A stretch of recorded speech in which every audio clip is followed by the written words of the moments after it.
क्या बच्चों कैसे हैं? Good morning, good evening.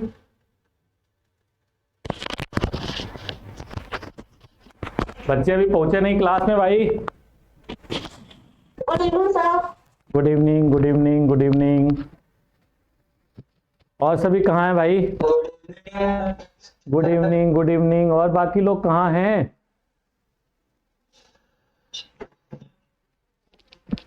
बताइए, बाकी लोग कहाँ भागे हुए हैं भाई? क्यों बच्चों?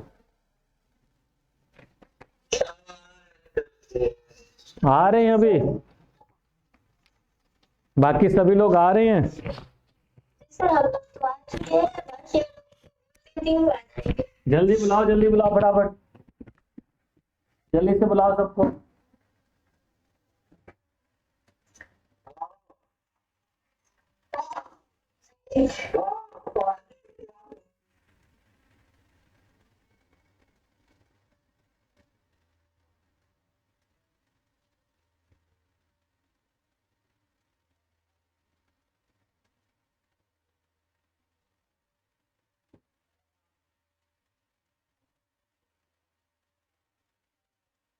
नमस्ते मैम। नमस्ते, नमस्ते, नमस्ते।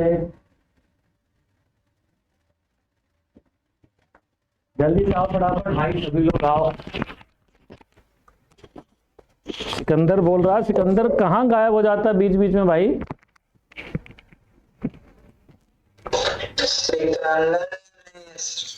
फिर किसकी आवाज थी ये? अच्छा, रजत की आवाज है। Good evening, good evening. चलिए बच्चों, फिर शुरू किया जाए कुछ अपना कार्यक्रम। तो ये बताइए आप लोग, नदियों पर चर्चा हो गई है और आज हमें बहुत डिटेल चर्चा करनी थी उत्तर भारत की या हिमालयी क्षेत्र और प्रायद्वीपीय भारत की नदियों की स्थिति के बारे में। जब यहाँ पर ये सब चर्चा होती है तो जरा सोचिए कौन कौन सी बातें हो सकती हैं चर्चा में, यानी कि अंतर के बिंदु कौन कौन से दिखाई देते हैं।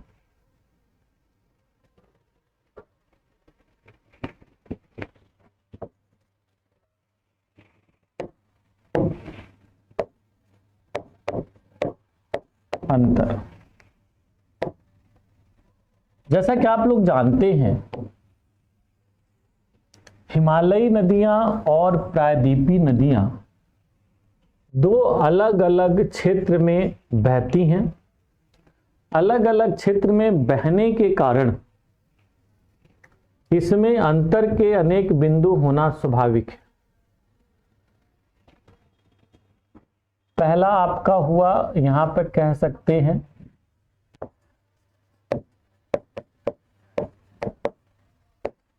हिमालयी नदियां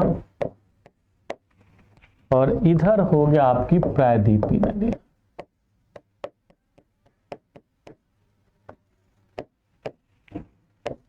प्रायद्वीपीय नदियां, ठीक है, हिमालयी नदियां और प्रायद्वीपीय नदियां।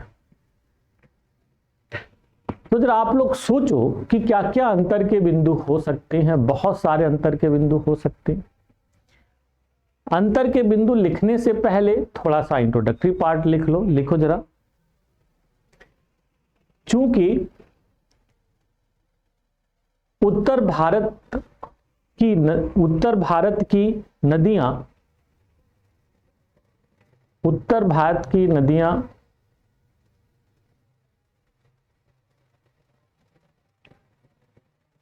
और दक्षिण भारत की नदियां अलग अलग क्षेत्रों में प्रवाहित होती हैं। अलग अलग क्षेत्रों में प्रवाहित होती हैं। अतः दोनों में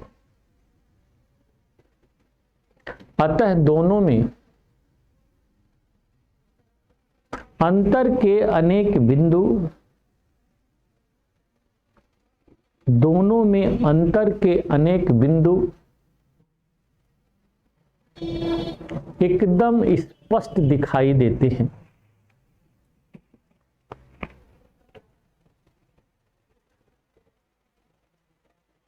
स्पष्ट दिखाई देते हैं, जिन्हें बहुत ही आसानी से निम्न प्रकार से समझा जा सकता है। निम्न प्रकार से समझा जा सकता है।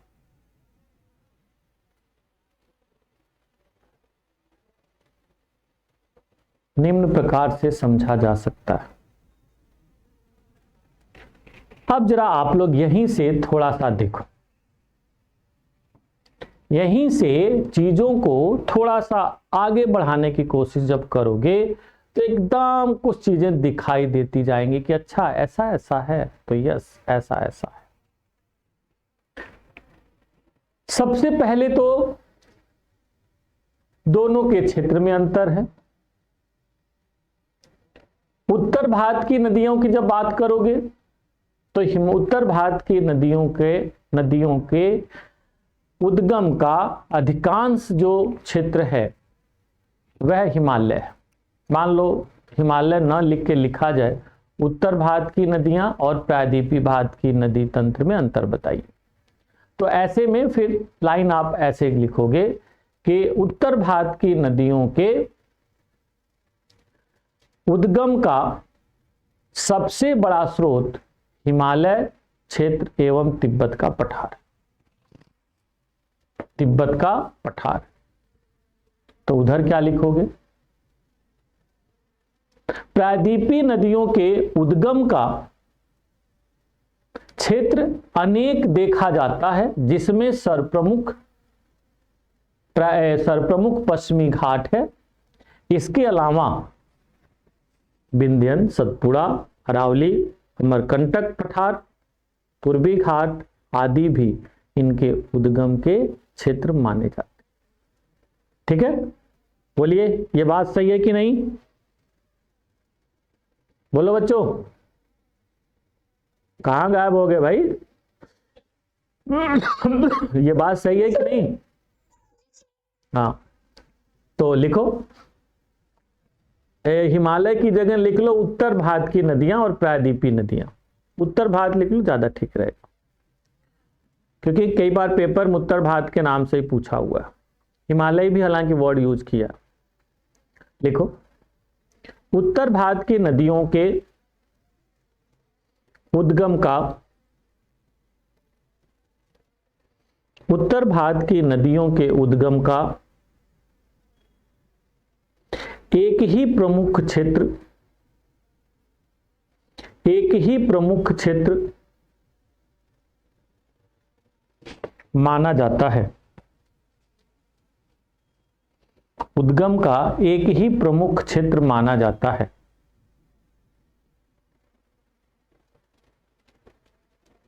वह है हिमालय। हिमालय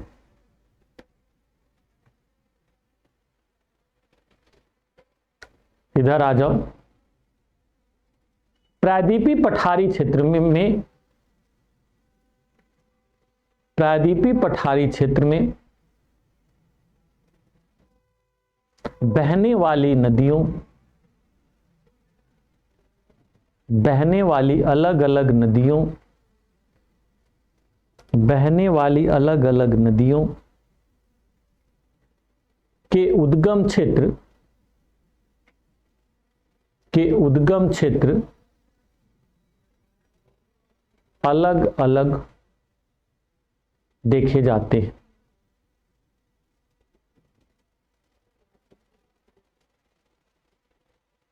यद्यपि अधिकांश बड़ी नदियां पश्चिमी घाट से निकलती हैं, यद्यपि अधिकांश बड़ी नदियां पश्चिमी घाट से निकलती हैं, तथापि अनेक नदियां अरावली,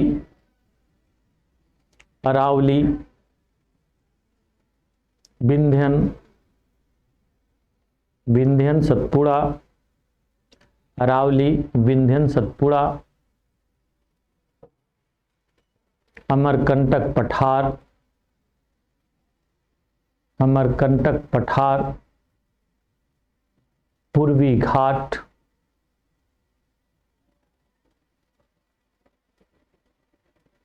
छोटा नागपुर पठार आदि से भी निकलती है, आदि से भी निकलती है। समझ गए? ये तो सबसे पहला इसका क्षेत्र के आधार पर आप अंतर बताओ। फिर पॉइंट नंबर 2, उत्तर भारत की नदियां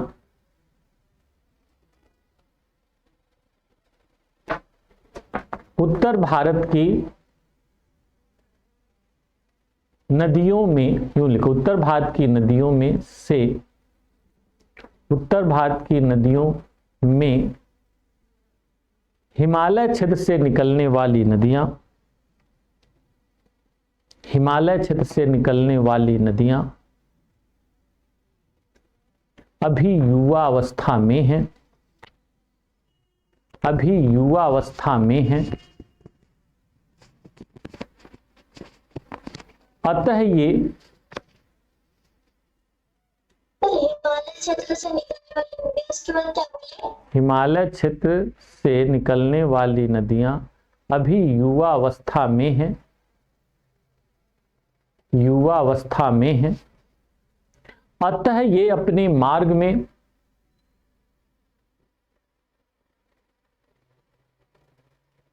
अतः ये अपने मार्ग में लंबवत एवं क्षैतिज, लंबवत एवं क्षैतिज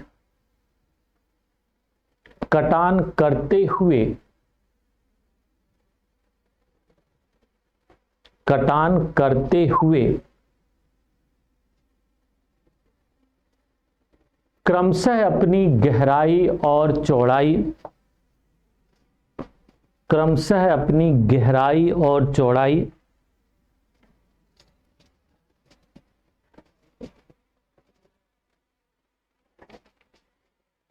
दोनों बढ़ा रही हैं।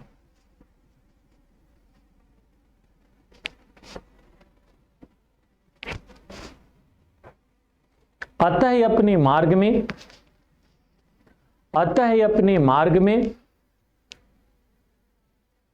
अतः ये अपने मार्ग में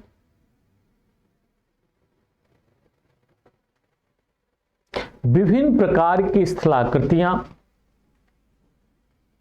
विभिन्न प्रकार की स्थलाकृतियां बनाती रहती हैं।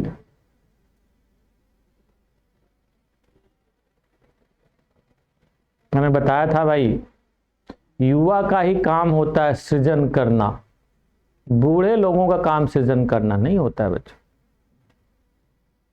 ठीक है? तो विभिन्न प्रकार की स्थलाकृतियां बनाती रहती, काट छाट। जैसे ऊंचे पर्वतीय भागों में लंबवत कटान करके ये गहरे गहरे गॉर्ज बनाती रहती हैं, तो वही मैदानी भाग में पार्श्ववर्ती अपर्दन यानी कि क्षैतिज कटान करके अपनी चौड़ाई बढ़ाती रहती हैं, और ऊपरी भागों से जो भी अवसाद लेकर आती हैं वे निचले भागों में जमा करती रहती हैं। और निचले भागों में अवसादों के निक्षेपण के परिणाम स्वरूप आपने पढ़ा कि बाढ़कृत मैदान बनते हैं, जिन्हें स्थानीय भाषा में खादर, बांगर वगैरह कहा जाता, पढ़ा है आपने। वहीं पर मैदानी भागों में आकर मियांडर्स बनाती हैं, गोखुर झील बनाती हैं, गोखुर झील भी बनाती रहती हैं। तो वहीं जब ये पहुंचती हैं अपने मुहाने पर यानी कि सागर के पास, तो ढाल मंद हो जाने की वजह से ये निक्षेपण करते हुए डेल्टा बनाती है ऐसा। तो लंबवत और पार्श्ववर्ती कटान दोनों करके ये खास बात देखी जाती है। इधर आ जाओ प्रायद्वीपीय भारत में। प्रायद्वीपीय भारत की नदियां वृद्धावस्था को प्राप्त कर चुकी हैं।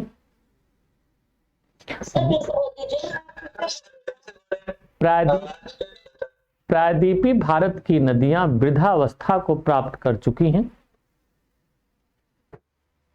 प्रायद्वीपीय भारत की नदियां वृद्धावस्था को प्राप्त कर चुकी हैं।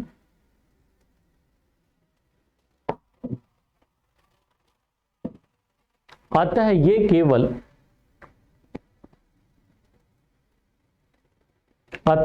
केवल क्षैतिज कटान कर पाती हैं, क्षैतिज कटान कर पाती हैं, न कि लंबवत कटान, न कि लंबवत कटान।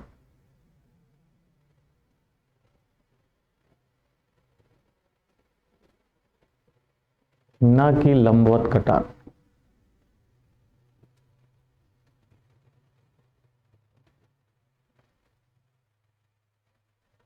ठीक है, ना कि लंबवत कटान। तो इस तरह से भाई इनका आप पहले तो समझ सकते हो, ये इसका मेन फीचर हुआ। चलो और फिर अंतर तीसरा, उत्तर भारत की नदियां, इधर आ जाओ, उत्तर भारत की नदियां सदा नीरा हैं। उत्तर भारत की नदियां सदा नीरा हैं क्योंकि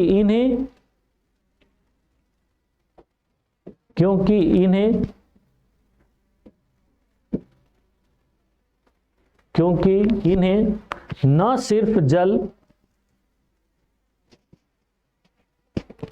वर्षा से प्राप्त होता है,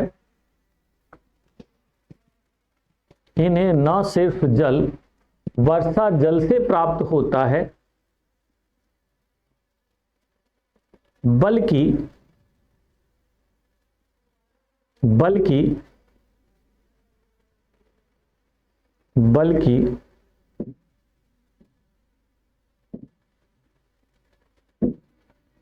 हिमालय क्षेत्र में पाए जाने वाले ग्लेशियर के पिघलने से भी, हिमालय क्षेत्र में पाए जाने वाले ग्लेशियर के पिघलने से भी प्राप्त होता है।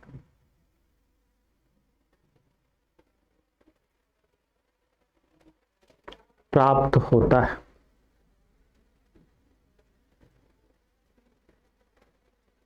समझे कि नहीं आप लोग?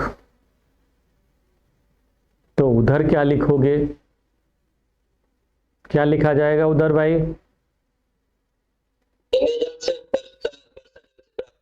यस, मौसमी नदियां। प्रायद्वीपीय नदियां बरसाती या मौसमी नदियां हैं। बरसाती या मौसमी नदियां हैं।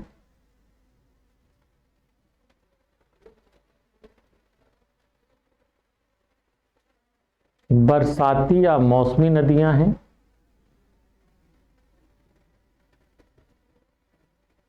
जो सिर्फ वर्षा जल पर निर्भर हैं, जो सिर्फ वर्षा जल पर निर्भर है।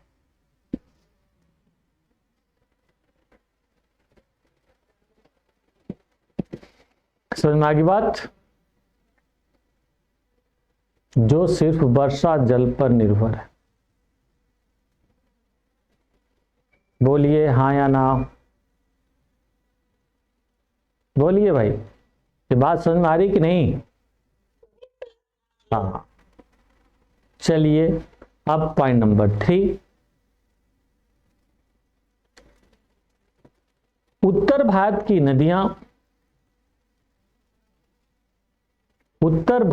नदियां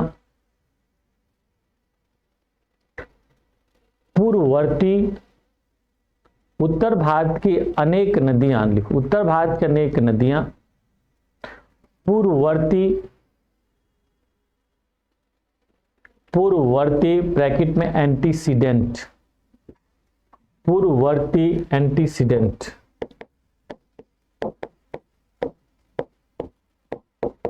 कुछ टेक्निकल वर्ड हमेशा इंग्लिश में जरूर लिखा करो।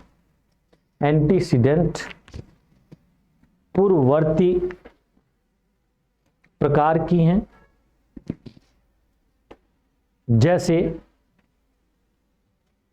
सिंधु, जैसे सिंधु, सतलुज, गंडक, कोसी, गंडक, कोसी, ब्रह्मपुत्र आदि। जब मान लो मात्र 150 शब्दों में लिखना हो तो 2 बस, जैसे सिंधु, सतलुज आदि। ठीक है, सारा एग्जाम्पल देने की जरूरत नहीं है, वो डिपेंड करेगा। मान लो पूछ लिया 300 शब्दों में, तो एग्जाम्पल भरो, और पूछ लिया एकदम कह रहा 150 शब्दों में, भाई कोई प्रॉब्लम नहीं, तुमको जो पसंद वही बात करेंगे। अब थोड़ा कम सुनो कहानी। चलिए इधर आ जाओ।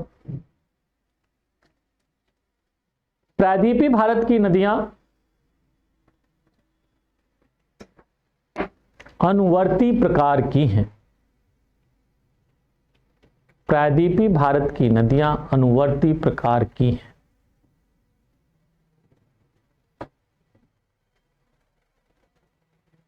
चलिए आगे लिखिए नेक्स्ट पॉइंट।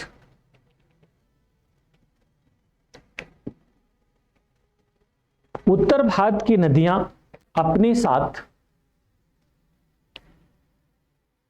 उत्तर भारत की नदियां अपने साथ बड़ी मात्रा में अवसादों का परिवहन करती हैं, बड़ी मात्रा में अवसादों का परिवहन करती हैं।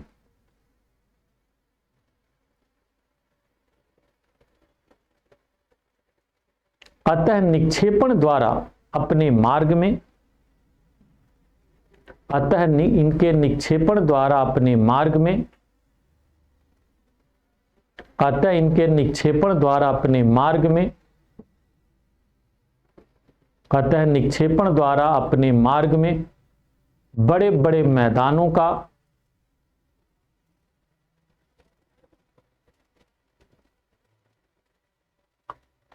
और डेल्टा का निर्माण करती है, बड़े बड़े मैदानों का और डेल्टा का निर्माण करती है।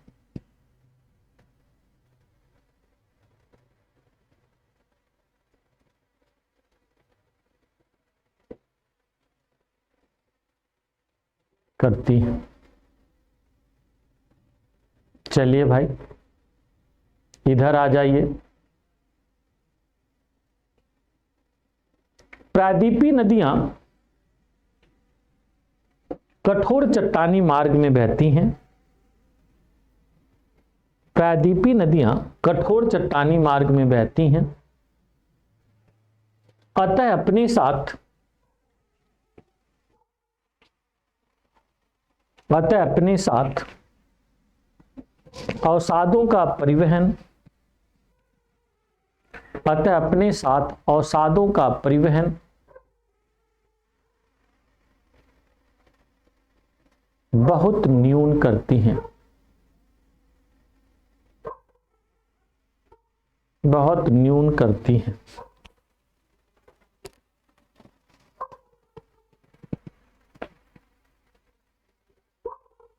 बहुत न्यून करती। अतः विस्तृत मैदान या बड़े डेल्टा, अतः विस्तृत मैदान या बड़े डेल्टा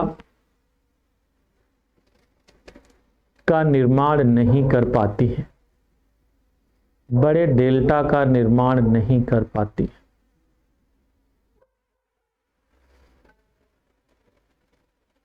समझ में आ रही बात? ये ध्यान रखना भाई।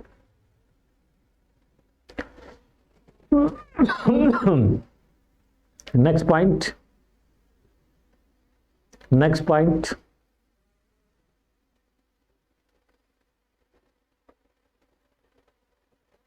हिमालयी नदियां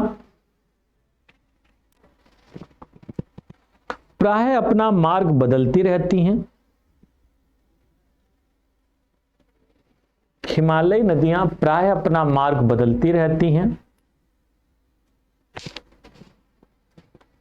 क्योंकि ये मुलायम चट्टानों के क्षेत्र में बहती हैं। क्योंकि ये मुलायम चट्टानों के क्षेत्र में बहती हैं। तो वहीं प्रायद्वीपीय नदियां, इधर आ जाओ, मुलायम चट्टानों के क्षेत्र में बहती, वहां प्रायद्वीपीय में आ जाओ, फिर वहीं ठीक नहीं। प्रायद्वीपीय नदियां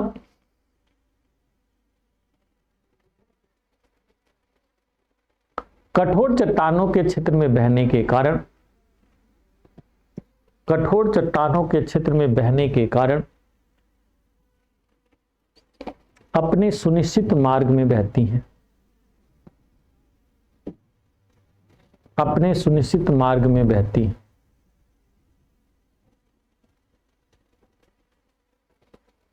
समझ रहे कि नहीं आप लोग? अपने सुनिश्चित मार्ग में बहती हैं। चलिए भाई, एक तो ये भी हो गया। नेक्स्ट पॉइंट,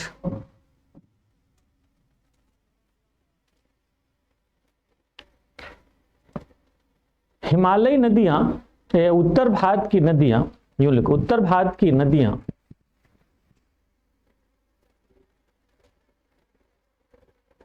मुलायम चट्टानों के क्षेत्र में बहने के कारण,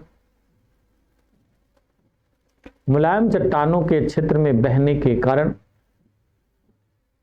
उत्तर भारत की नदियां मुलायम चट्टानों के क्षेत्र में बहने के कारण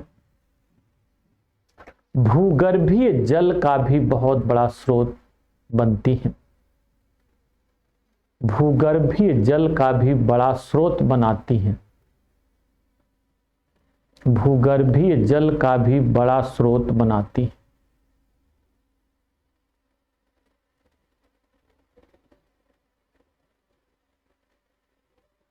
अतः इनकी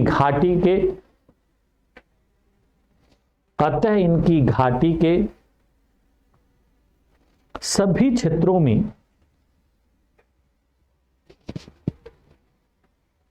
सघन जनसंख्या पाई जाती है। सघन जनसंख्या पाई जाती है।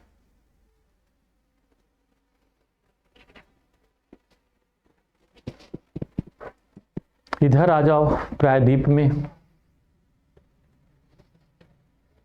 कठोर चट्टानों के क्षेत्र में बहने के कारण,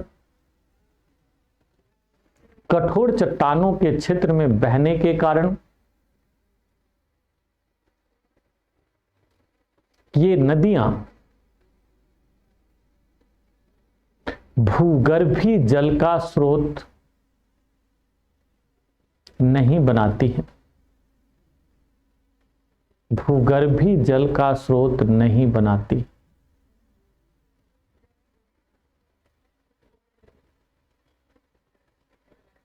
भूगर्भीय जल का स्रोत नहीं बनाती है। अतः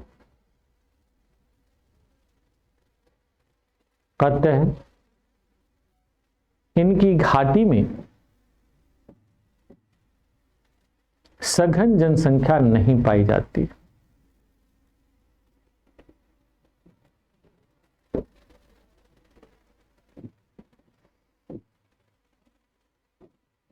ठीक है, इसमें कावेरी अपवाद मानी जाती है। इसमें कावेरी अपवाद मानी जा सकती है।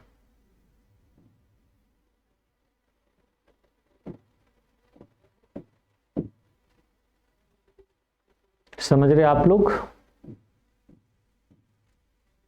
ये आप कह सकते हैं कुछ बातें। चलिए भाई, अब जरा फिर आगे बढ़ते हैं कि और क्या स्थितियां हैं। तो जब आगे और बढ़ोगे तो कई चीजें और भी समझ में आएंगी। कुछ और बताइए आप लोग, बताइए क्या अर्थव्यवस्था के क्षेत्र में? बोलो।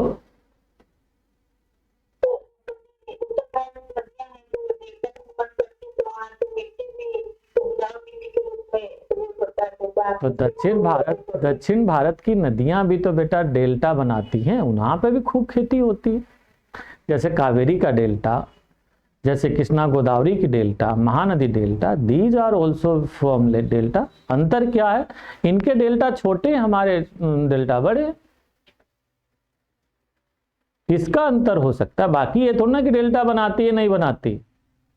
हाँ, ये हो सकता है, एक अंतर हो सकता है कि उत्तर भारत की नदियां सिर्फ अपने मुहाने पर डेल्टा बनाती हैं, तो वहीं दक्षिण भारत की नदियां अपने मुहाने पर डेल्टा बनाती हैं, और अरब सागर में गिरने वाली नदियां एस्चुरी भी बनाती।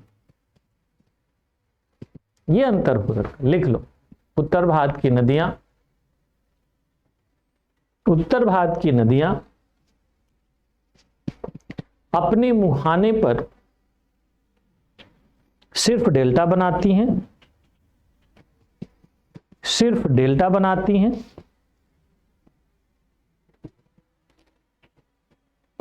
सिर्फ डेल्टा बनाती हैं। तो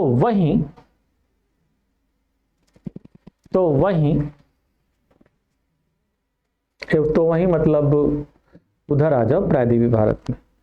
प्रायद्वीपीय भारत की नदियां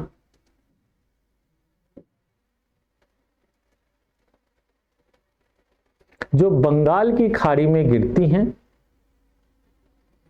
जो बंगाल की खाड़ी में गिरती हैं, वे डेल्टा बनाती हैं, वे डेल्टा बनाती हैं।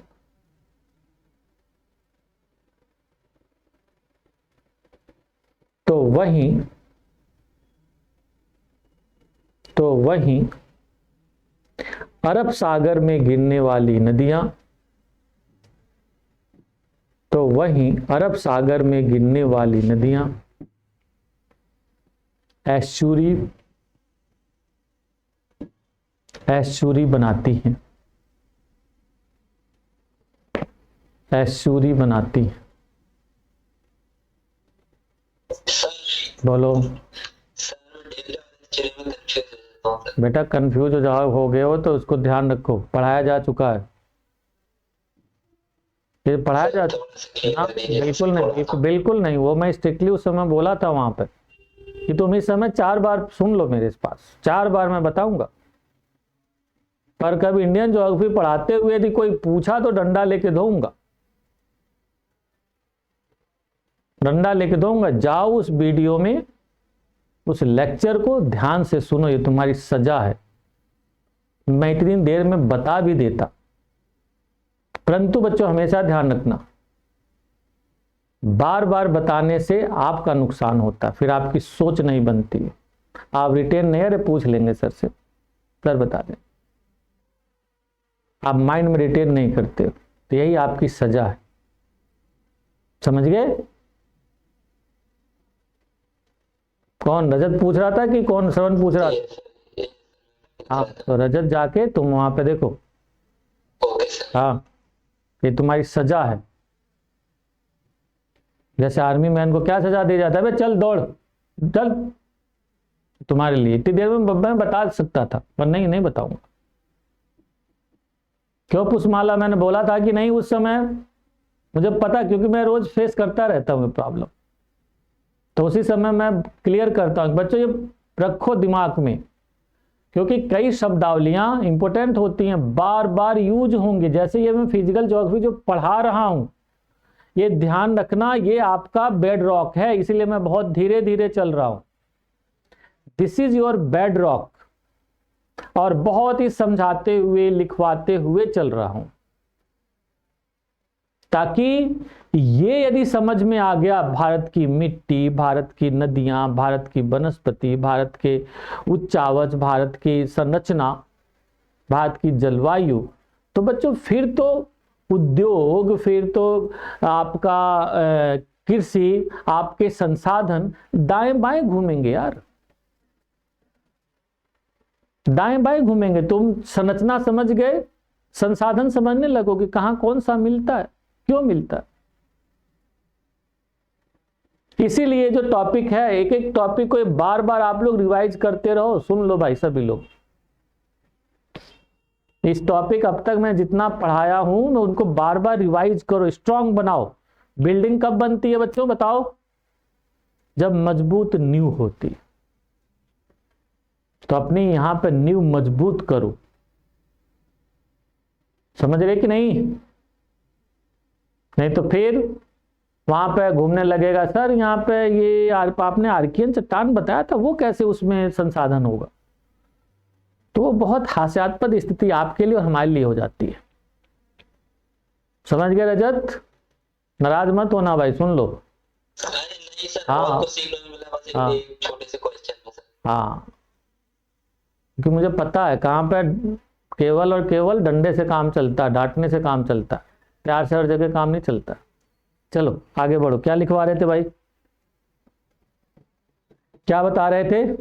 हाँ, डेल्टा और एस्चुरी बनाते, तो ये भी डिफरेंसेस आ जाता है। फिर एक बात और बच्चों है कि उत्तर भारत की नदियां तुलनात्मक रूप से लंबी लंबी हैं, बड़ी बड़ी हैं। तो दक्षिण भारत की नदियां, कुछ एक नदियां बड़ी बड़ी हैं, अधिकांश नदियां छोटी छोटी हैं। अब जैसे एग्जाम्पल देखो, जो 3 तंत्र आप लोग देखते हो कौन कौन से? सिंधु तंत्र, गंगा तंत्र, ब्रह्मपुत्रा तंत्र। इनमें जो प्रमुख नदियां हैं इनकी लंबाई बताओ कितनी कितनी कितनी है? रजत ही बताएगा, क्लास में रहा है ये। सिंधु की लंबाई कितनी है भाई? 2900 हाँ 2900 3900 गुड। और ब्रह्मपुत्रा का? इसकी भी लगभग 2900 है। तो वहीं पर गंगा का नियर अबाउट 2500। तो वहीं दक्षिण भारत की जो सबसे बड़ी नदी है, सबसे लंबी नदी है आपकी गोदावरी, उसकी लंबाई 1400 समथिंग है, 1465 किलोमीटर। तो ये बताइए, जब बड़े भाई जी की मात्र 1465 किलोमीटर है तो और लोगों की क्या दशा होगी? जैसे कृष्णा, कावेरी, गोदावरी, कृष्णा, कावेरी, महानदी, नर्मदा, तापी, सब 700, 800, 900। कृष्णा थोड़ी सी और बड़ी हो जाती, बट बाकी तो। वहीं पर इनकी जो सहायक नदियां हैं जैसे झेलम, सतलुज, यमुना, इन्हीं की लगभग 1200, 1300, 1400, 1500, 1600 किलोमीटर तक है। समझ में आ रही बात? तो लंबाई के अनुसार भी अंतर पाया जाता है भाई। उत्तर भारत की नदियां they are very longer and peninsula rivers are comparatively smaller, और साइज में भी बड़ी हैं।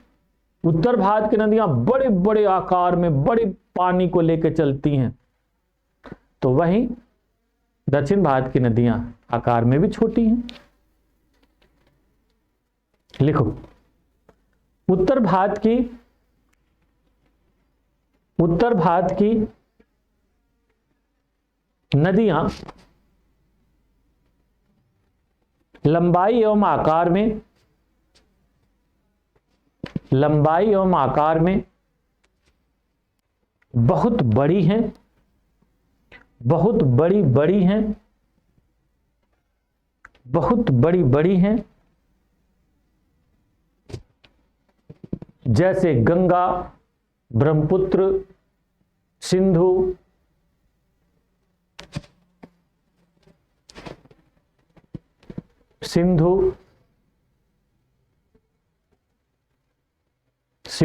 आदि।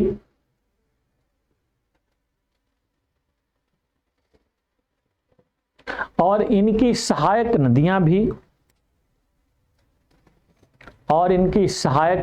भी बहुत बड़ी बड़ी हैं।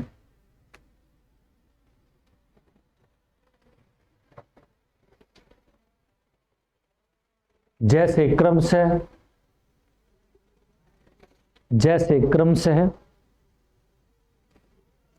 क्रमशः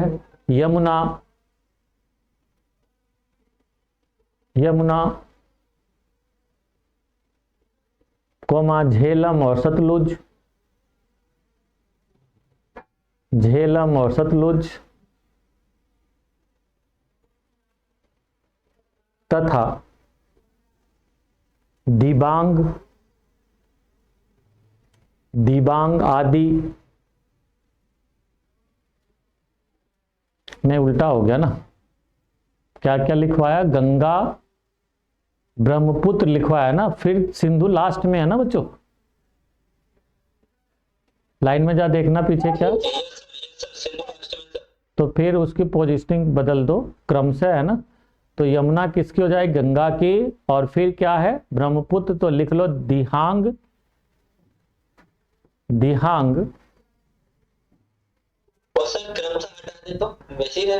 नहीं, क्रमशः फिर वो बात में तासीर नहीं आ पाती ना, फिर कंफ्यूजन पैदा होता है, तो वो क्रमशः जरूरी है।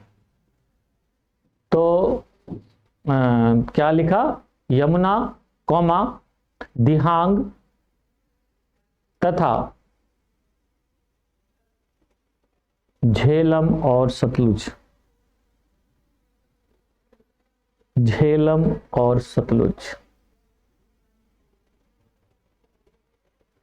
समझ गए।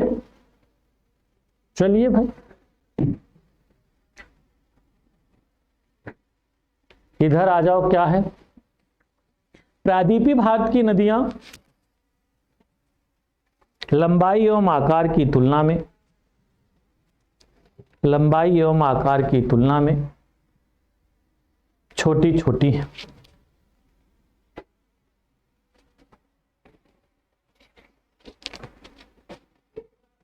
फिर एक और बात है बच्चों,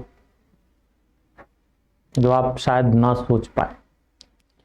आप ये बताओ, उत्तर भारत की जितनी भी नदियां हैं उनमें से कितनी नदियां फाइनली सी तक पहुंचती हैं? बोलिए, ये प्रश्न है आपके लिए। सर 3। कौन सी? गंगा, सिंधु और ब्रह्मपुत्र एग्जैक्टली सी से पहुंचने से पहले मर्ज हो जाती है। 2 नदियां सर। 2 नदियां, परंतु थोड़ा सा सोचो प्रायद्वीपीय भारत की,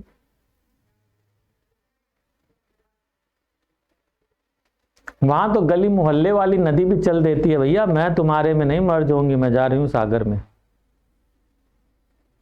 जैसे सुवर्णरेखा, महानदी, आपकी गोदावरी, कृष्णा, कावेरी, वैगई, पुन्नूरू, पेल्लार, आपका नर्मदा, तापी, सारी तो नहीं कह सकते। क्या बेटा? हाँ, अधिकांश नदियां, हाँ गिरती, समझे? इसलिए तुम उत्तर भारत में सुनोगे बार बार प्रयाग का कंसेप्ट सुनाई पड़ेगा, संगम का कंसेप्ट सुनाई देगा, परंतु दक्षिण भारत में आपको जनरली ये नहीं मिलेगा, है ना। मर्ज होती रहती है उत्तर भारत में। लिखो,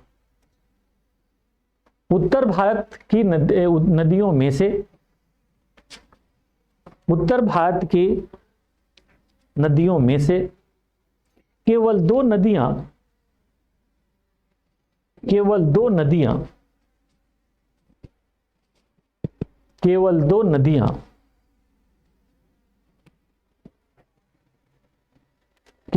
नदियां अरब सागर और बंगाल की खाड़ी में गिरती हैं, केवल दो नदियां लिख लो, दो नदियां जैसे गंगा और सिंधु, जैसे गंगा और सिंधु, केवल दो नदियां जैसे गंगा और सिंधु क्रमशः अरब सागर, क्रमशः बंगाल की खाड़ी और अरब सागर में, क्रमशः बंगाल की खाड़ी और अरब सागर में, अरब सागर में गिरती हैं।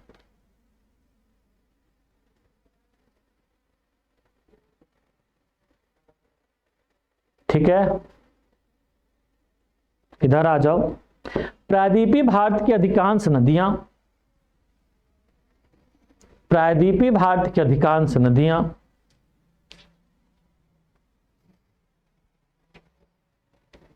सीधे सीधे बंगाल की खाड़ी या अरब सागर में गिरती हैं।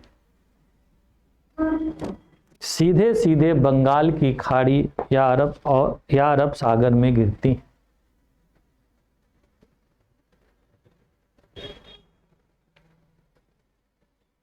समझ में आ रही बात? ये बड़ा इंटरेस्टिंग पहलू है भाई।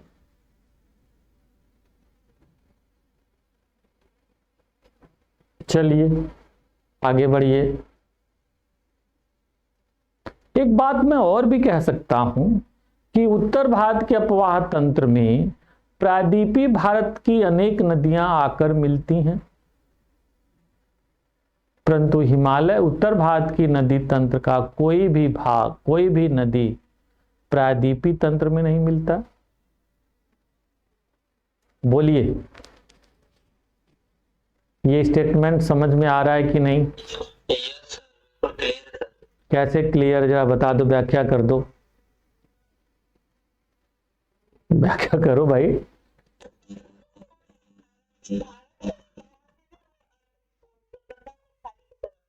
हाँ तो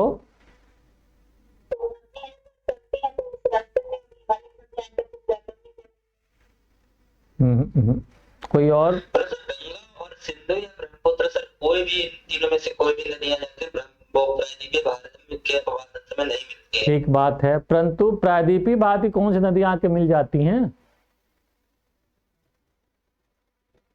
कौन सी नदी आके मिल जाती भाई? सर जैसे बेतवा हो गई। हाँ वेरी गुड भाई, रजत का दिमाग तो काम करता है। जैसे चंबल है, बेतवा है, केन है, सोन है ना? केन है, सोन, दामोदर है, पुनपुन है। These rivers are considered as a peninsula river. क्यों? प्रायद्वीपीय पठार से निकलती हैं और बहते बहते उत्तर की ओर बहते हुए आके यमुना में मिल जाती हैं और यमुना फाइनली गंगा में मिल जाती। बोलिए हाँ या ना? बोलिए भाई हाँ या ना? हाँ थोड़ा बोला करो, तुम लोग यार शांत हो जाते हो तो लगता है कि ये बात ऊपर से निकल गई, बालक पकड़ ही नहीं। पेन रख के माइक को ऑन करना पड़ता है सर। अच्छा टाइम लगता है, बात ये भी सही है, ये भी बात सही है। चलो लिखो। उत्तर भारत के अपवाह तंत्र में, उत्तर भारत के अपवाह तंत्र में प्रायद्वीपीय पठार की अनेक नदियां, प्रायद्वीपीय पठार की अनेक नदियां आकर मिलती हैं, जैसे चंबल, बेतवा, सोन, चंबल, बेतवा, सोन आदि।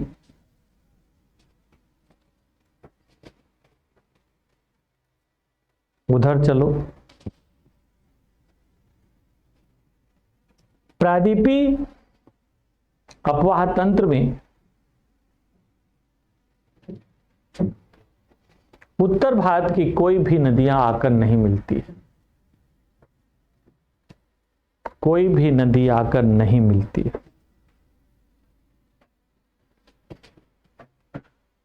समझ में आ रही है नहीं बात? क्लियर है?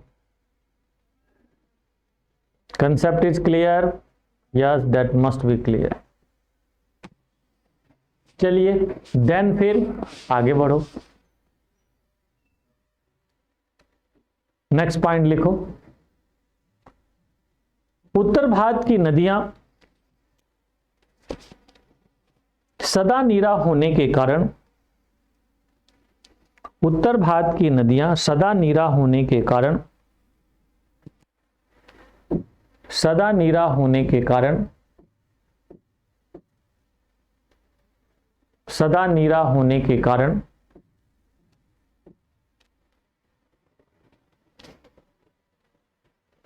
जैविकता की दृष्टि से अत्यंत धनी है, जैविकता की दृष्टि से अत्यंत धनी है।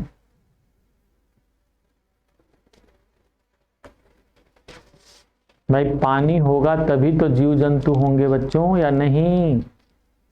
और जलीय जीव जंतु कब होंगे? जब पानी होगा, सदा नीरा होंगे। यस, तो तुम लोग देखोगे हिमालय तंत्र की सभी नदियों में ऊपर से लेके नीचे तक खूब सारी मछलियां मिलती हैं, विभिन्न प्रकार के जलीय जीव जंतु, सूस मिलते हैं, डॉल्फिन मिलती है। देखा होगा सूस, लो आप लोगों ने, कितने लोगों ने सूस देखा है? सूस बोला जाता है डॉल्फिन। अपने यहाँ नदियों में देखा आप लोगों ने सूस? हाँ, कौन सा डिस्ट्रिक्ट तुम्हारा? लखीमपुर है ना? हाँ वही लखीमपुर पीलीभीत। वहां पे नहीं मिलेगा, सरयू में मिलेगा, गंगा में मिलेगा। ऐसे भागलपुर के आसपास इस समय डॉल्फिन एक्वेरियम भी बना दिया गया है भागलपुर में, ये कभी प्रीलिम्स में ध्यान रखना। तो वहां पे मिलता है। गंगा में पहले खूब मिलता था बच्चों, गंगा के सभी भागों में खूब डॉल्फिन मिलती थी, खूब डॉल्फिन। परंतु अब कुछ ही एरिया में डॉल्फिन मिलती हैं, ऊपरी भागों में ज्यादातर गायब हो गई हैं। उसकी सहायक नदियों में भी डॉल्फिन खूब हुआ करती थी, परंतु बढ़ते पोल्यूशन के कारण, शिकार के कारण, डॉल्फिन को गंगा का वाहन भी माना जाता है। शायद आपको पता होगा, सूस को या डॉल्फिन को गंगा का वाहन भी माना जाता है। तो सरयू नदी में खूब मिलती हैं। हमारे यहाँ सरयू नदी है, बगल से जाती है, 4-5 किलोमीटर दूर है। तो उसमें आप जाओगे, खूब सारी सूस दिखाई देती हैं, जंप करती रहती हैं, ऐसे मारती रहती जंप। तो हमें बचपन में पहले बड़ा डर लगता था, वो क्या है? तो हमारे चाचा वाचा पापा बताया करते थे, जब मेला लगता है ना तो जाते थे, तो सूस है, सूस है। बाद में पता चला कि अच्छा यही डॉल्फिन है। तो खैर कोई नहीं। तो कुल मिला के जैविकता की दृष्टि से धनी। अब दक्षिण भारत में जैविकता की दृष्टि से तुलनात्मक रूप से बहुत कम है। क्यों? गर्मियों में सूख जाती हैं, गर्मियों में सूख जाती, जंतु मर जाते हैं। या थोड़े से क्षेत्र में जहाँ स्ट्रेच में पानी रहता है वहीं पर वो पहुंच जाते हैं, तो धीरे धीरे वैसे भी खत्म हो जाते हैं, उसमें से फिल्ट्रेशन हो जाता है। कुछ कुछ सरवाइव करते हैं, कुछ खत्म हो जाते हैं वक्त के साथ। चलिए लिखिए, उत्तर भारत की नदियां, लिख लिया ना, जैविकता की दृष्टि से धनी है। क्यों? लिख लिया ना उत्तर भारत में। चलो उधर लिखो, प्रायद्वीपीय भारत की नदियां जैविकता की दृष्टि से बहुत कम धनी है, या तुलनात्मक रूप से कम धनी है, तुलनात्मक रूप से कम धनी है।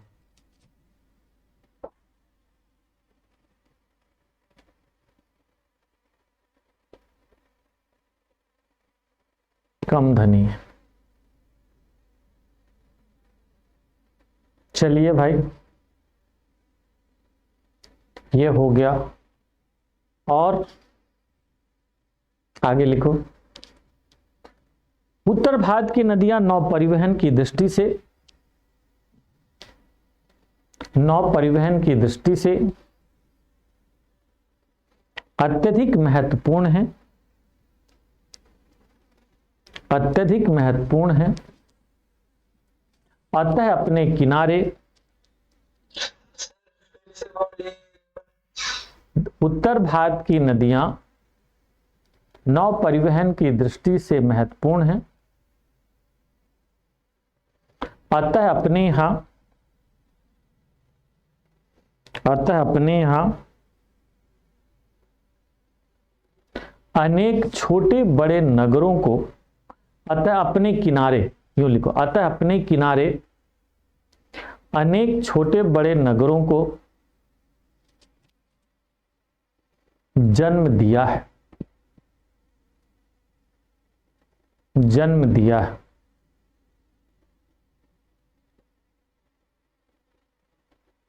समझ में आ रही बात बच्चों? चलिए भाई, जन्म दिया है,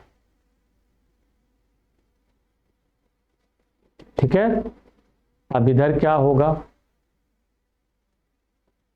इधर क्या होगा भाई?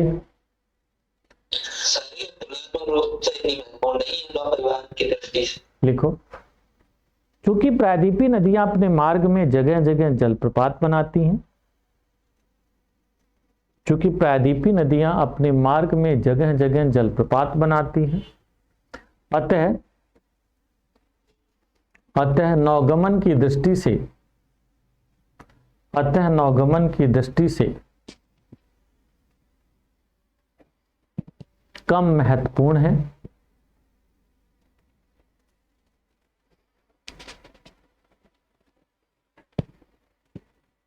और इनके किनारे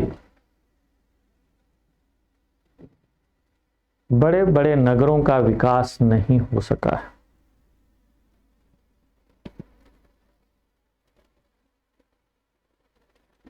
समझ में आ रही बात?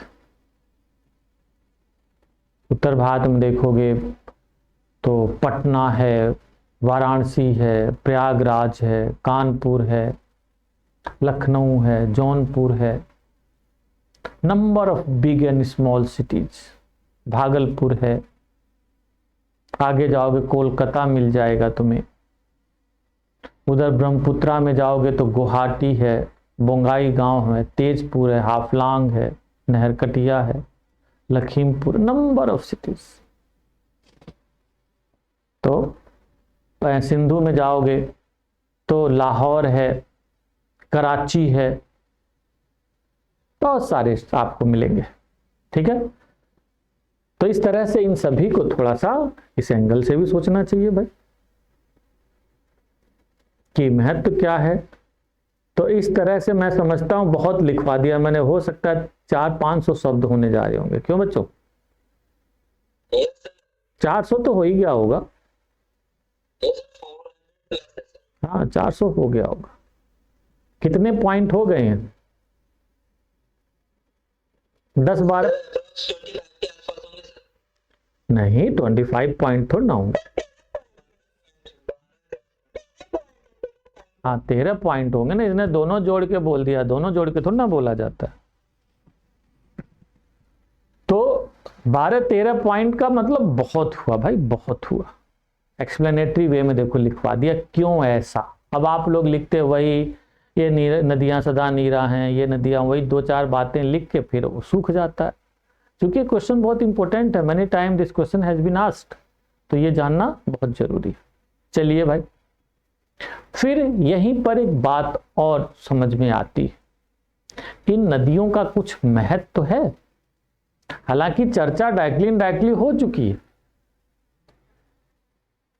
चर्चा डायरेक्टली हो रही है बहुत सारी। हाँ एक और भी लिख लो इसी में पॉइंट, उत्तर भारत की नदियों का सांस्कृतिक दृष्टि से,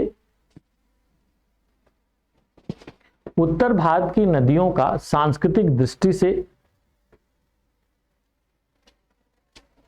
अत्यधिक महत्व है, अत्यधिक महत्व है।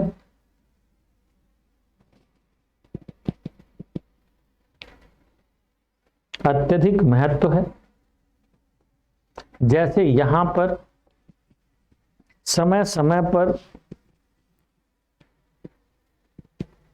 समय पर अनेक मेले लगते रहते हैं।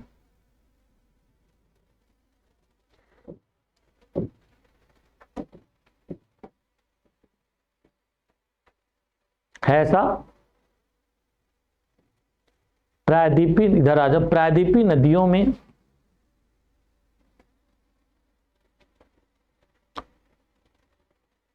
गोदावरी और कावेरी को छोड़कर, गोदावरी और कावेरी को छोड़कर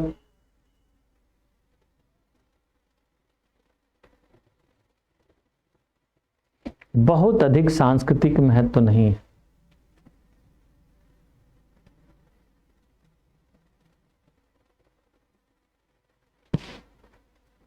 समझ गए?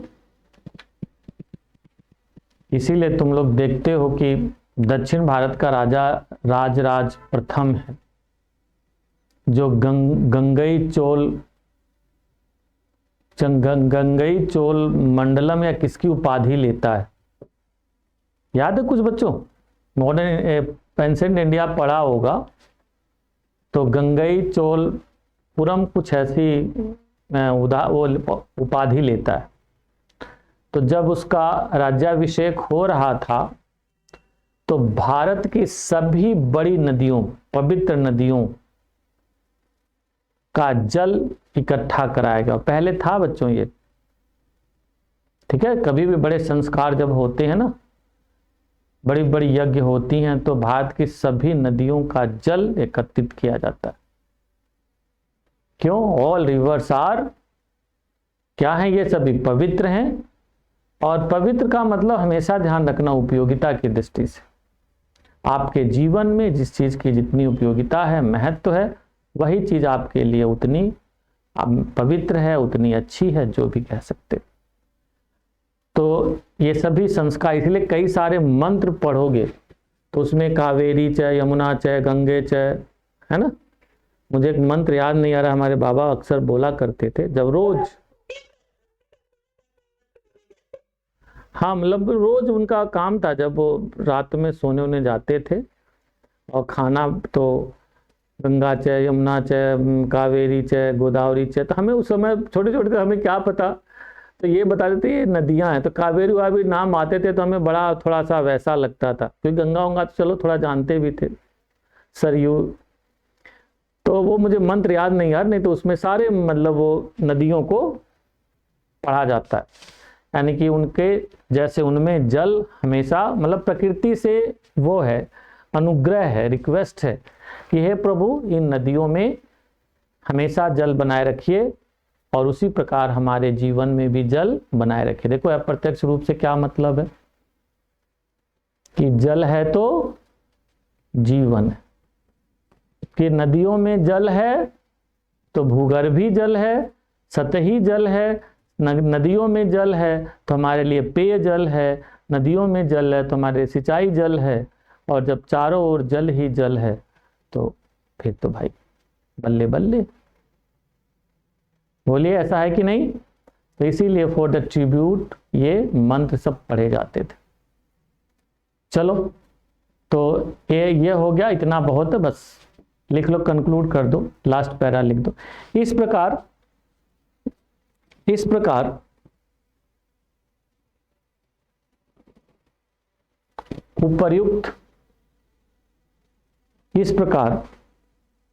उपर्युक्त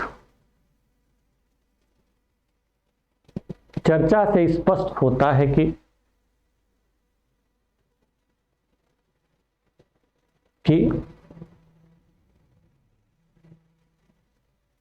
दोनों क्षेत्रों की नदियों में,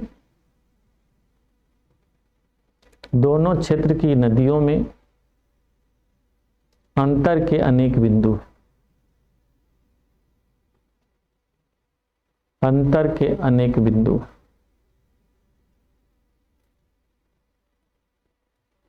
समझ गए बच्चों? तो इस तरह से भाई ध्यान रखिएगा आप लोग। कुछ और बात? बहुत हो गया।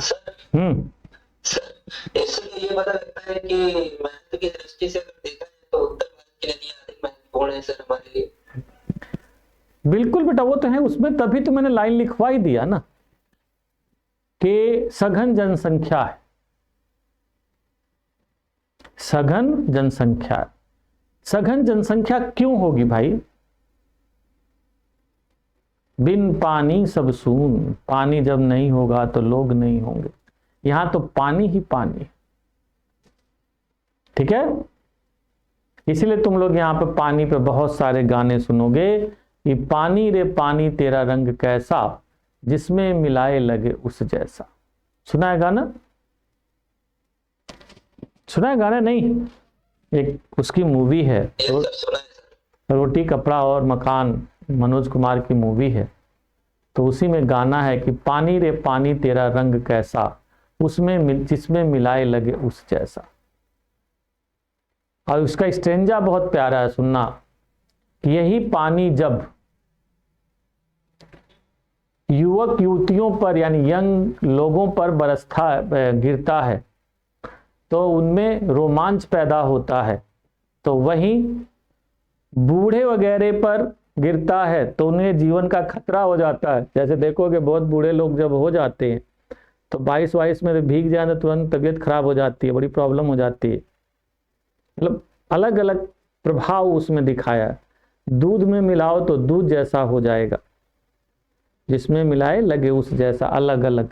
वही पानी सीपी के मुंह में गिर जाए तो मोती हो जाता है, वही पानी नाले में गिर जाए तो गंदा हो जाता है। करेक्टर है सारे।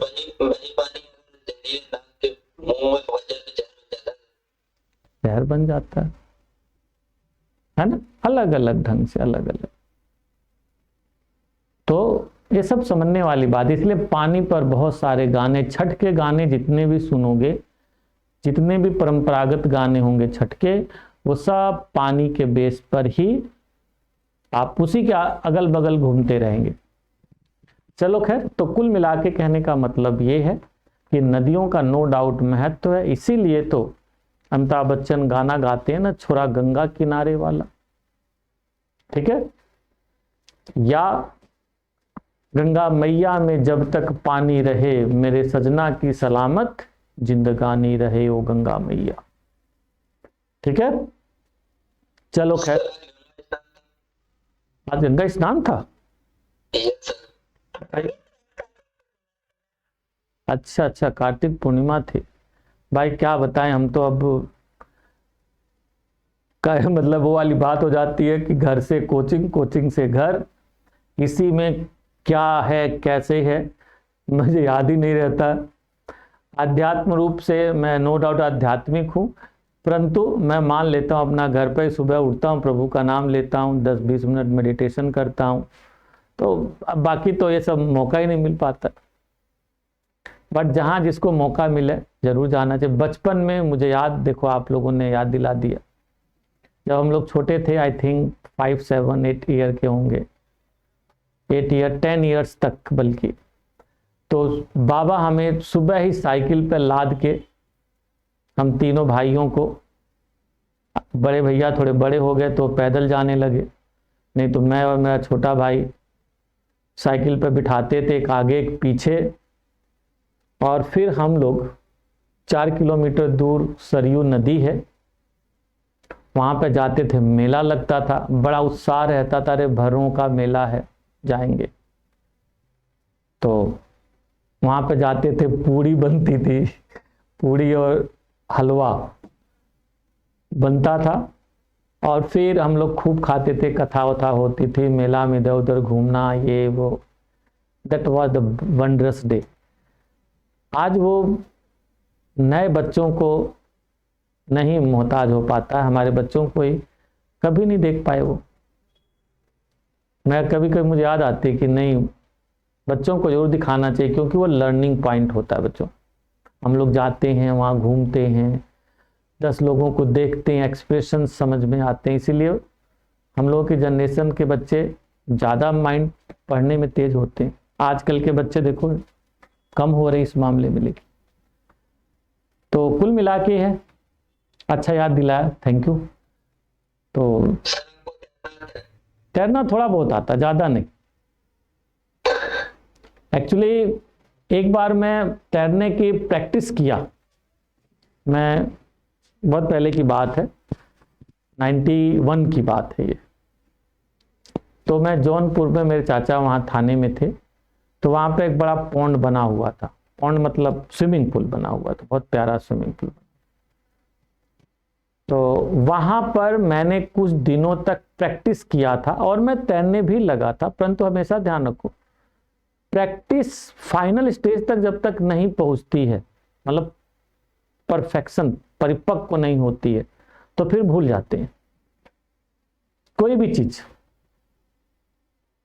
इसलिए मैं आप लोगों को कहता हूं बार बार रिवाइज करो। जब 4-5 बार रिवाइज हो जाएगा, माइंड में बैठ जाए। जैसे मैं 10-15 दिन प्रैक्टिस किया था तो मैं थोड़ी दूर तैर लेता था, 5-6 फीट 8 फीट दूरी तक।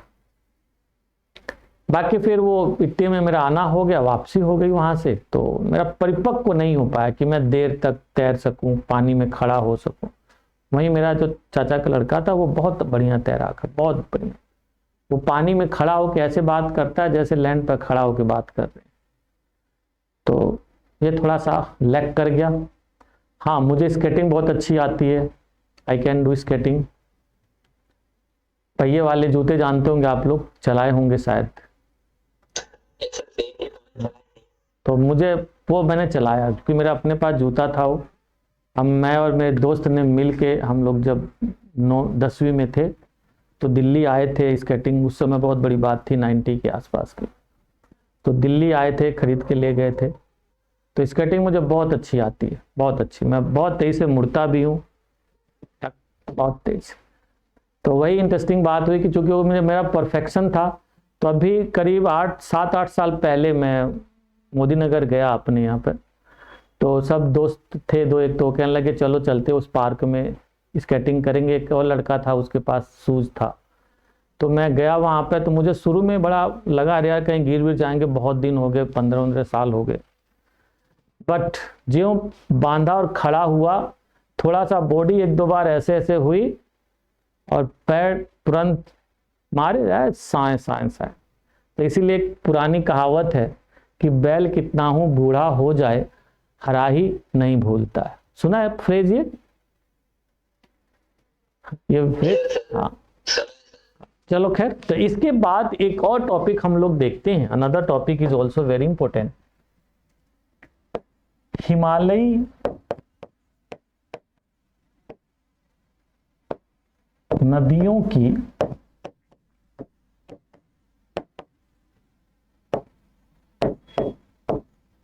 मैदानी भागों में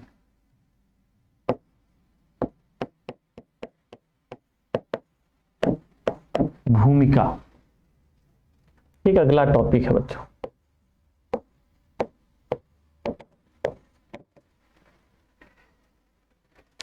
ये जो हिमालय से नदियां निकलती हैं, तो उत्तर के मैदानी भाग में कुछ इनका महत्व है, कुछ रोल है, कुछ सिग्निफिकेंस है। बोलो।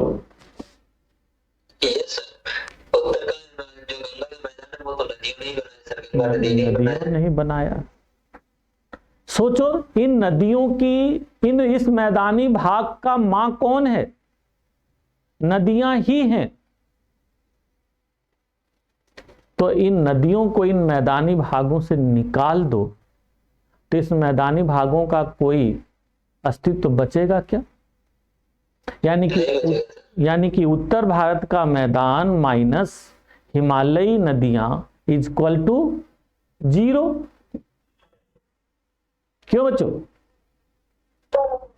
उत्तर भारत की नदियां माइनस उत्तर भारत का मैदान माइनस हिमालयी नदियां इक्वल टू 0 है या नहीं? कुछ नहीं है भाई, बेकार है, सब खत्म। क्योंकि एक ही लाइन बस याद रखना, बिन पानी सब सून। इतना बड़ा महत्व है। यानी कि विभिन्न अर्थों में देखा जाए, सामाजिक, आर्थिक, सांस्कृतिक, राजनीतिक, किसी भी अर्थों में देखो तो हिमालयी नदियां का उत्तर के विशाल मैदान के लिए विशेष महत्व। हो सकता है कभी पूछ दिया जाए, पूछा तो है ये, कभी पूछा भी ऐसा, जीएस में भी पूछा हुआ है, ऑप्शनल में भी पूछा हुआ है। तो इसकी बहुत बड़ी भूमिका है भाई। क्यों? ना सिर्फ इसके बनाने में, बल्कि यूं कहा जाए इसकी वृद्धि, विकास, इसको उपजाऊ बनाने में भी इसका महत्व है। भूगर्भीय जल को बनाए रखने में, सतही जल को बनाए रखने में, जंतु वनस्पतियों को बनाए रखने में विभिन्न अर्थों में महत्व है। लिखिए, उत्तर के विशाल मैदान में हिमालयी नदियों की भूमिका विविध अर्थों में देखी जा सकती है।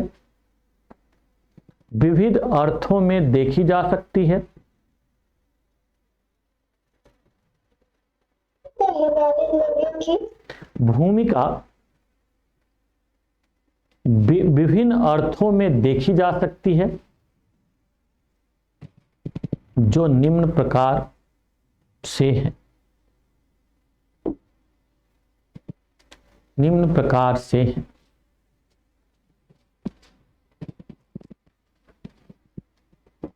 उत्तर के विशाल मैदान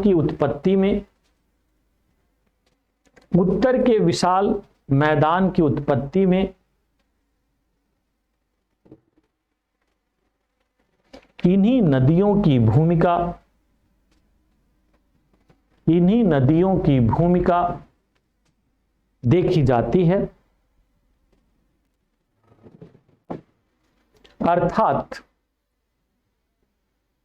अर्थात सिंधु गंगा ब्रह्मपुत्र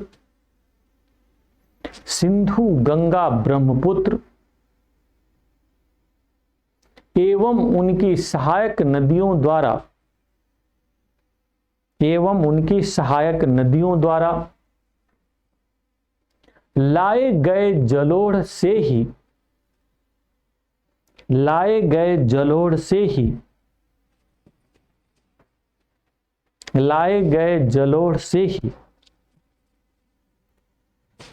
इस मैदान की उत्पत्ति हुई है।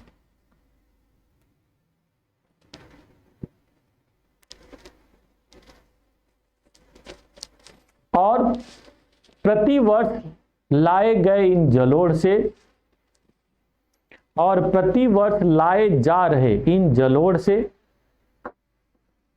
और प्रतिवर्ष लाए जा रहे इनके जलोढ़ से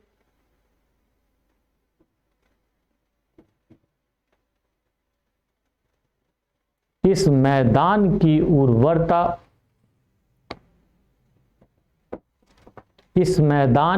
उर्वरता बनी रहती है।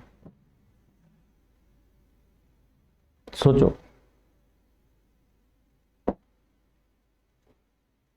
नेक्स्ट पॉइंट,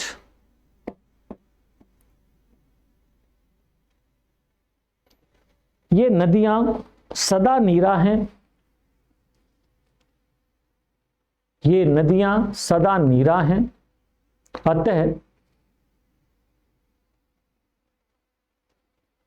अतः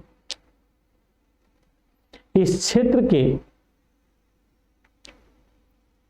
भूगर्भी एवं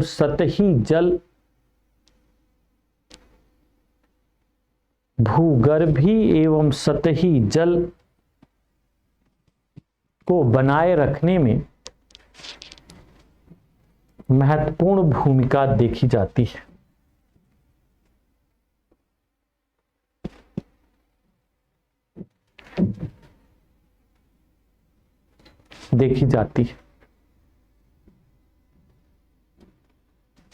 नंबर 3, उपजाऊ मैदान एवं जल की उपलब्धता के कारण पर्याप्त जल की उपलब्धता के कारण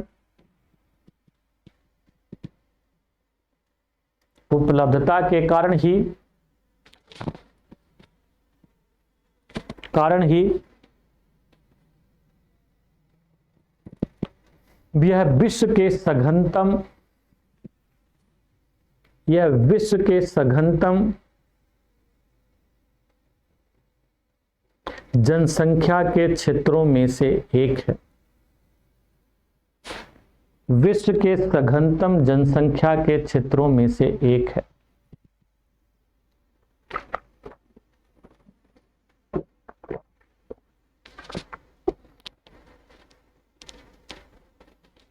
नेक्स्ट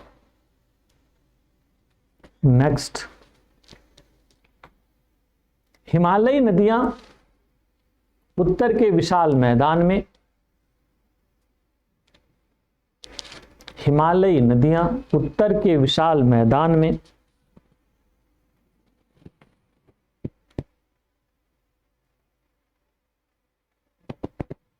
नौ परिवहन के विकास में भी,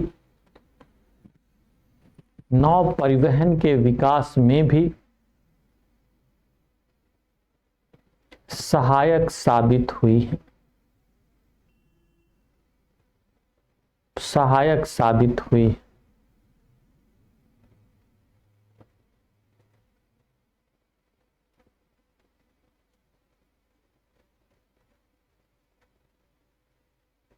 सहायक साबित हुई।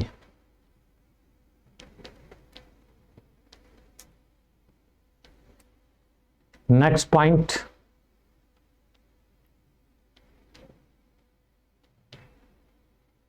नेक्स्ट पॉइंट,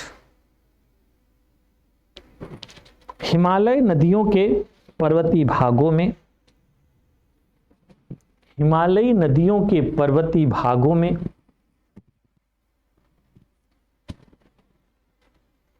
बनाई गई अनेक जल विद्युत परियोजनाएं, बनाई गई अनेक जल विद्युत परियोजनाएं, बनाई गई अनेक जल विद्युत परियोजनाएं उद्योगों एवं घरेलू ऊर्जा, उद्योगों एवं घरेलू ऊर्जा, उद्योग एवं घरेलू ऊर्जा की स्रोत, घरेलू ऊर्जा की स्रोत है।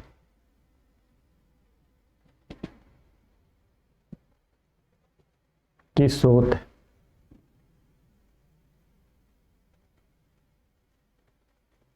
समझ में आ रही है नहीं बात? जैसे टिहरी बांध, भाखड़ा नांगल बांध, टिहरी बांध, भाखड़ा नांगल बांध आदि।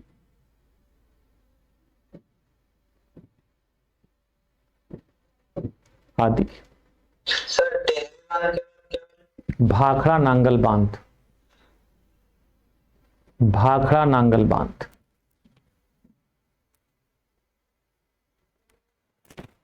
ठीक है, तो इसको आप लोग याद रख सकते हैं भाई। तो ये इंपॉर्टेंट हो जाती है। और भूमिका बताओ, और महत्व बताओ, बहुत सारा लिखवाया बहुत। तो उससे क्या होता है?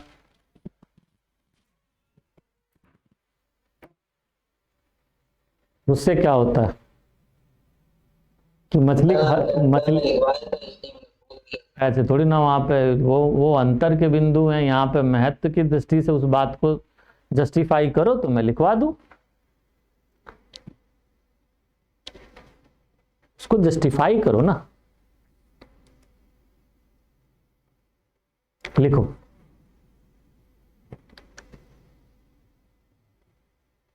सदा निरा हिमालयी नदियों में,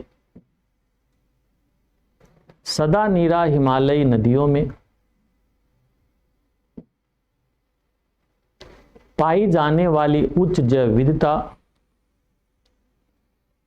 पाई जाने वाली उच्च जैव विविधता स्थानीय लोगों के लिए, स्थानीय लोगों के लिए भोजन का स्रोत भी है, भोजन का स्रोत भी।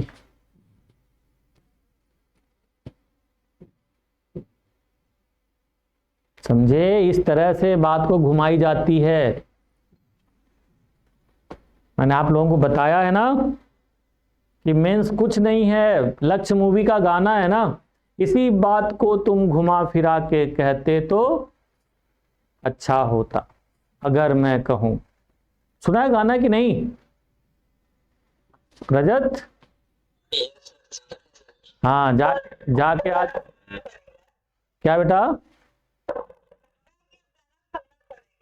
हाँ आज ही जाके मूवी देखी है सर पूरी। हाँ देखना चाहिए, सबको देखनी चाहिए मूवी, वो बहुत प्यारी मूवी है, इंस्पायरिंग मूवी है वो, बॉयज को तो खास कर, गर्ल्स को भी खास कर, कि जीवन में लक्ष्य बच्चों महत्वपूर्ण होता है। जीवन में आप क्या रहे हैं ये बहुत मायने नहीं रखता है, परंतु जब आपकी आंख खुलती है तो आपका लक्ष्य मायने रखता है। मूवी में जो हीरो है वो रियल स्टोरी पे, कुछ मूवी जो बनी है ना रियल स्टोरी पे, वो कि जो हीरो है महा बेकार है, महाचंट है, अमीर माँ बाप का बेकार लड़का है, माँ बाप उससे उस माँ नफरत करता है, गधा कहाँ से पैदा हो गया, माँ उसको समझाती रहती है, देख बेटा समझा कर, तेरे बापू गुस्सा होते हैं कुछ।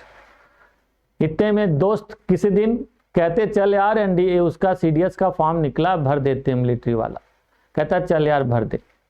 वहां जाता है, उसमें सिंपल होता है, क्या बोलते हैं, बहुत ज़्यादा तो टफ पेपर होता नहीं है, उसका ऑब्जेक्टिव निकल जाता है प्रीलिम्स वाला, फिर जाते हैं एसएसबी में और एसएसबी में रिकमेंड हो जाता है। ये होता भी है बच्चों, ध्यान रखना, बड़े सामान्य बच्चे मिलिट्री में बड़ी आसानी से चले जाते, बहुत इंटेलिजेंट बच्चे मिलिट्री में नहीं जाते, ध्यान रखना। जो बच्चा ज़्यादा इंटेलिजेंट हुआ वो तो पक्का मिलिट्री में नहीं जाएगा, उसे नहीं लेंगे, क्योंकि ध्यान रखना ज़्यादा इंटेलिजेंट के पास ज़्यादा लॉजिक होती है, और जब लॉजिक हो जाएगी तो गोली से सबको डर लगता है बच्चों, ध्यान रखना। डर तो सबको लगता है, परंतु डर के आगे जीत। हाँ तो बेटा जब वो प्रीलिम्स नहीं निकाल पा रहा तो बेकार है,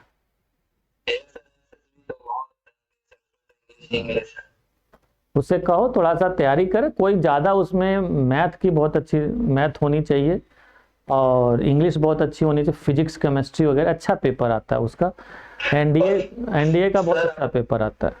अब वो बोल रहा है कि एनडीए नहीं करना, मैं यूपीएससी में आना चाहता हूं। हाँ तो भाई छोड़ दो, कोई जरूरी थोड़ा ना कि सबके लिए सब चीज बनी, उसको नहीं पसंद आ रहा है ना। मैं अपने भतीजे को बताया था शायद आपको कहानी, कि लाया और मैंने कहा चल भाई तू एनडीए में बैठ जा, और एक कोचिंग में एडमिशन करवाने के लिए भेजा, जानकार थे हमारे, उनमें कहा, मैंने कहा वहाँ पे मैं गया, उसको छोड़ के आ गया, तो वो उससे बातचीत करने लगे, इंटरव्यू लेते हैं वो पहले कि क्यों भाई ज्वाइन करना चाहते हो, तो उसने तुरंत एक ही शब्द बोला, मेरा तो कुछ इंटरेस्ट है नहीं इसमें, मेरे चाचा पकड़ के लाए हैं। अब सोचो मोदी नगर से 50 किलोमीटर दूर से उसे पकड़ के लाया दिल्ली। मैंने कहा चल बे, कह रहा कि मेरे चाचा ने कहा है बार बार, और मैं चाचा की बात गिरा नहीं सकता हूँ, कह नहीं सकता हूँ, मना नहीं करूँगा, अब वो कहें या तो मैं आ गया हूँ आपके पास, बाकी मेरा इंटरेस्ट नहीं। वो बेचारा शॉक्ड, जिस हिसाब से था स्ट्रेट फॉरवर्ड बोला, भैया ये क्या, बाद में मेरे पास बोर्ड कर रहे, अरे सर वो तो आपका भतीजा आया था सीधा, वो तो ये बोल रहा है, तो कैसे एडमिशन दो उसको, तो फायदा थोड़ी ना है। मान लो वो तेज तो लग रहा, पढ़ने लिखने में होशियार है, वो निकाल भी ले, क्या बोलते हैं, रिटर्न निकाल भी ले, वो तो जाके एसएसबी में जाएगा तो वहीं छट जाएगा, तुरंत छट जाएगा। जब उसका इंटरेस्ट ही नहीं है तो क्या फायदा। बात तो सही, इंस्टिंक्ट मायने रखता है। तो सीडीएस देखना, आगे सीडीएस भी आएगा और आईएएस का, उसके सिविल का लगता है, सिविल में आने दो। वो लड़का जाता है मूवी में, फिर धाएं दे रेकमेंड हो जाता है। अब वो आईएमए में ट्रेनिंग करने जाता है देहरादून, इतनी टफ ट्रेनिंग, अब उसे अपनी प्रेमिका की याद आने लगती है, क्योंकि उस समय जब विदाई हुई थी सारे दोस्त, अरे भाई तू जा रहा है, अरे जा रहा, उसकी प्रेमिका भी रो रही थी, अब उसको याद आता है। अब सोचो वहां पे इतनी सुरक्षा व्यवस्था, उसके बावजूद उसको तोड़ के बाहर निकल आता है। तो इसलिए मैं कहता हूं ना कि जवानी और पानी को कोई रोक नहीं सकता है। अब सब वहां पे सुरक्षा व्यवस्था वाले सर पकड़, बाप रे भाग कैसे गया, यहाँ पे आता है, परंतु उसकी प्रेमिका बहुत ज्यादा उसे झाड़ती है। अबे तू, जो व्यक्ति अपने जीवन में लक्ष्य को निर्धारित नहीं कर सका, वो उसे मैं क्या दोस्ती करूंगी। इसका मतलब कल तुम्हें कुछ और मिलेगा, तुम मुझे भी छोड़ के चले जाओगे। उसके पिताजी भी कहते अबे तू क्या कर रहा है, हाँ तू इससे बढ़िया जाता नहीं। अबे तुझे समझ में आ रहा है कितने लाखों रुपए की मुझे पेनल्टी भरनी पड़ेगी। उनकी अपनी कहानी चल रही है कि तू छोड़ के भाग आया, तेरे पे इतनी सजा लगेगी, भगोड़ा घोषित कर देंगे तो तेरा कैरियर चौपट हो जाएगा। तू नहीं समझ रहा है कितने लाखों रुपए तेरे ऊपर पेनल्टी लगेगी, मुझे देना पड़ेगा, मैं जानता था तू तो पहले से ही बर्बाद है। लो भाई, सब कुछ बदल गया। जिस प्रेमिका के लिए भाग के आया था, जिस माँ बाप के लिए भाग के आया था, सब उससे विमुख हो गए। फिर अब वापस जाता है, बहुत बड़ी सजा उसको दी जाती है। डिस्पाइट उस सजा को पूरा करता है, कंटिन्यू ट्रेनिंग होती है उसकी, and he become a very good officer. और जो प्रेमिका है उसका लक्ष्य जीवन में निर्धारित है पहले से कि she want to become a very good पत्रकार, रिपोर्टर बनना चाहती है। वो मेहनत करती है, वो रिपोर्टर बनती है, देश के सबसे बड़े रिपोर्टर में जाती है वो। तो कहने का मतलब लक्ष्य डिसाइडेड होना चाहिए। लक्ष्य जब डिसाइडेड होता है, नोबडी कैन स्टॉप। ठीक है, तो उसी में गाना चल रहा है। इसी बात को तुम घुमा फिरा के कहते तो अच्छा होता। देखो, जैविकता की बात को इस तरह से घुमा के अपनी यूटिलिटी के पॉइंट ऑफ व्यू से, महत्व की दृष्टि से घुमा दो। ये सब आप लोगों ने पहले पढ़ा है, सब मैंने बताया, परंतु यहां पर इस तरह से घुमा दो। नेक्स्ट पॉइंट, हिमालयी नदियां समय समय पर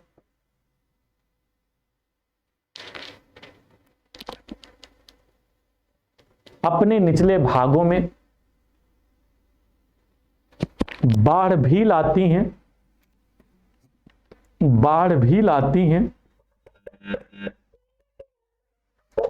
हिमालयी नदियां अपने मैदानी भागों में समय समय पर भयंकर बाढ़ भी लाती हैं, जिससे जन धन की व्यापक तबाही होती है। जन धन की व्यापक तबाही होती है।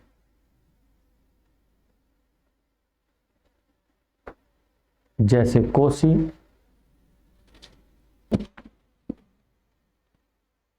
गंडक,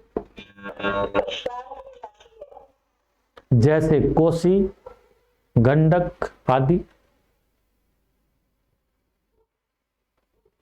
समझ गए बच्चों? तो इस तरह से इन बातों को आपको जोड़ना है, लिखना है।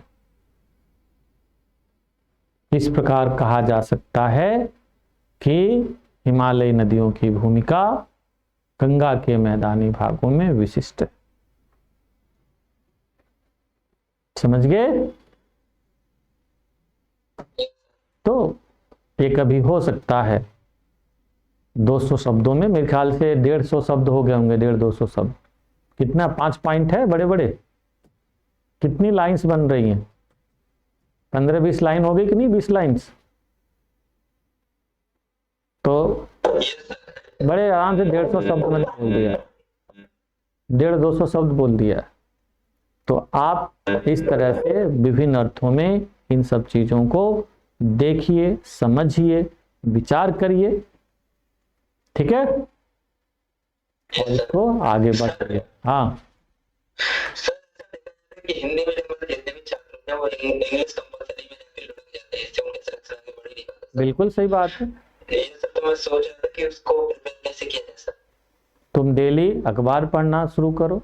शुरुआती दौर में डेली न्यूज सुना करो, इंग्लिश न्यूज। रात में 8:30 बजे या 9 बजे, 8:45 बजे वाला एक समाचार आता है और दूसरा उसी का सेम वर्जन 9 बजे आता है। ठीक है, उसको डेली सुना करो। पहले हिंदी वाला सुनो, फिर इंग्लिश वाला सुनो, फिर उसके बाद धीरे धीरे अखबार पढ़ो, कोई बुक पढ़ा करो। समझे? जितना ये काम अभी से करोगे बेटा तो ठीक रहेगा, अदरवाइज बाद में सब मेहनत गुड़ गोबर हो जाती है। सर पढ़ने में कोई प्रॉब्लम नहीं होती, बट जो उसको बोलने में प्रॉब्लम होती है, समझने में कोई प्रॉब्लम नहीं होती सर। तो ये बताओ वहां पर तुम्हें कौन बुलवा रहा है? वहां तो लिखवा रहा है। सर लिखना इसमें भी थोड़ी बहुत प्रॉब्लम आती है सर। क्यों आएगी प्रॉब्लम? जब तुम समझ रहे हो तो लिख भी लोगे, कोशिश करोगे ना। ऐसे थोड़ा ना हो जाएगा एक दिन में कोई चीज काम करने लगेगा। हिंदी में ही जब तुम बोलना सीखे तो क्या एक दिन में ही ऐसे सुपर ध्यान बोलने लगे? बच्चा कैसे बोलता है, ध्यान देते हो कभी? पापा मम्मी, मम्मी पापा, है ना? मम्मी खाना खाऊंगा, जो भी हो धीरे धीरे बोलता है, कि एक वर्ड धीरे धीरे आता है। मॉम मॉम, पानी को बच्चा सुन का मॉम मॉम, बाबू क्या पे मॉम, या अपना अपना जो भी स्थानीय शब्द होते हैं। तो धीरे धीरे कुछ एसेंशियल शब्द सीखता है, जिनसे ज़्यादा नज़दीक रहता है वो रिलेटिव वर्ड सीखता है। जैसे मान लो दादी के पास रहे, दादी दादी, बाबा, मम्मी, कई वर्ड धीरे धीरे वो सीखता। तब एक आजकल टप्पड़ टप्पड़ बोल रहे हो मेरे सामने, या एक दिन में ही बोलने लगे थे? बोलो भाई। तो धीरे धीरे सीखो। एक बात ध्यान रखना, हाँ एक बात ध्यान रखना, Rome was not build in a day. एक दिन में रोम नहीं बनाता, it takes time, lot of time. तो धैर्य एंड निरंतरता, कार्य, ये दोनों जीवन के लिए महत्वपूर्ण है। धैर्य और निरंतरता। ठीक है, तो चलो फिर इसी के साथ वीडियो को, आज क्लास को यहीं करते हैं। आप लोग वीडियो को शेयर नहीं करते हो फेसबुक पे अपने। आप लोग कितने लोग फेसबुक पे हैं या नहीं?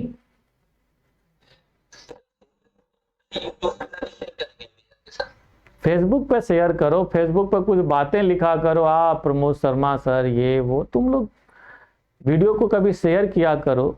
लाइक्स वाइक्स तो तुम लोग करते ना, मैं भी कहता ही नहीं, क्योंकि मैं भी क्लास के फ्लो में रहता हूँ। तो कभी टाइम मिले, इसको लिंक मिले तो शेयर करो, सब्सक्राइब करो उसको।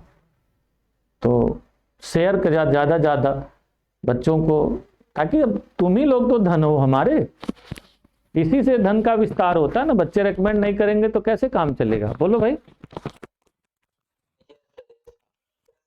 चलो फिर रोके। आप 3-4-5 दिन के लिए जो बाहर जाने वाले हैं सर, उस टाइम वाली क्लास का क्या टाइमिंग रहेगी सर? तुम्हारी क्लास की टाइमिंग अल्टरनेट डेज पे हो सकता है, उस समय चलेगी और इवनिंग में ही रहेगी। एक दिन जीएस रहेगा और फिर ऑप्शनल रहेगा, या हो सकता है 2 दिन जीएस रहे, 1 दिन ऑप्शनल रहे। ठीक है, ओके ओके। कल मॉर्निंग में क्लास है और इवनिंग में भी क्लास है। ठीक है, ओके।